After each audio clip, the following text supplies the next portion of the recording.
Today we're going to be talking about Marsha P. Johnson. Marsha P. Johnson was born Malcolm Michaels Jr. on August 24, 1945 in Elizabeth, New Jersey. She was a transgender sex worker and gay rights activist who rose to fame in the 1960s and 1970s. She fought for the liberation of gay people and was an AIDS activist. She was a founding member of the Gay Liberation Front.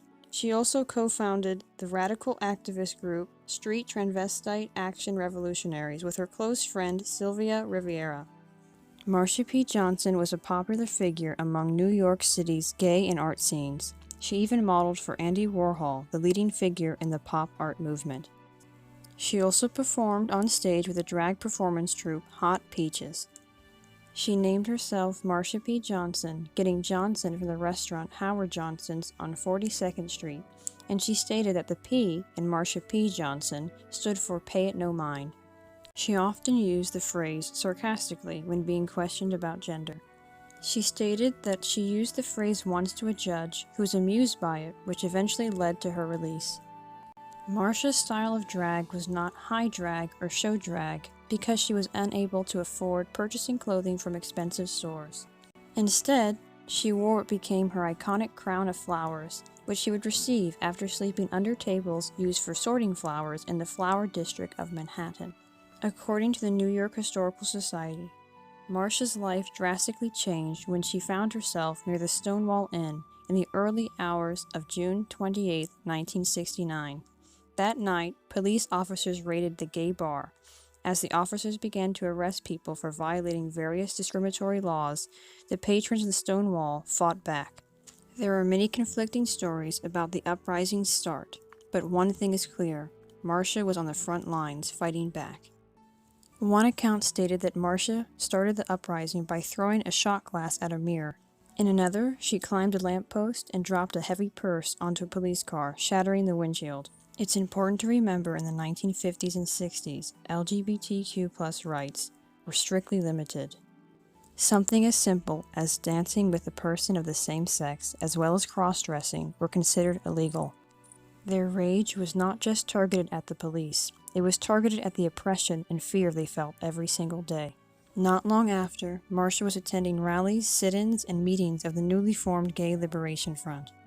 The Stonewall Uprising was an awakening for not only Marsha, but an entire generation of LGBTQ activists.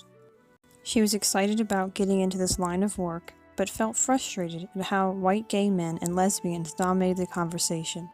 She felt that there wasn't enough attention being paid to transgender people. According to Women in the American Story, trans people were more likely to be homeless and targeted by the police. The movement sadly did not appreciate the extent to which transgender youth needed help and support. Throughout Greenwich Village, Marsha was known as Saint Marsha and was admired by locals for her ability to truly be herself. Marsha was known to have a reputation for being kind and generous. She often would give people clothes and food even though she had little of her own. Despite her popularity, Marsha lived a life of poverty and danger. She was arrested over 100 times and believed no one should hustle or live on the streets, but she knew no other way to survive. In 1990, Marsha contracted AIDS. She spoke publicly about it and told people she hoped they would not be afraid of those who had the disease. On July 6, 1992, Marsha's body was found floating in the Hudson River. The police officers ruled her death a suicide, even though Marsha's friends and acquaintances strongly disagreed. They thought it was more likely that Marsha was the victim of an attack since trans women, particularly women of color, were regular targets of hate crimes. The LGBTQ community was furious that the police did not investigate her death, but couldn't do much about it. Hundreds of people showed up to Marsha's funeral, so much so that the crowd spilled into the street. Marsha's case remained closed for decades until it was reopened in 2012 by the New York City Police Department. Yet the case still remains unsolved. Since then, Marsha has become an icon of the transgender community.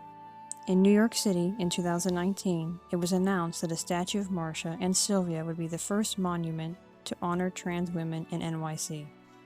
A year later, in 2020, New York State named a waterfront park in Brooklyn after Marsha. Marsha P. Johnson was an influential leader who helped pave the path for equal rights for the LGBTQ+ community. Thank you for watching. I hope you enjoyed this week's history highlight. More videos like this coming soon.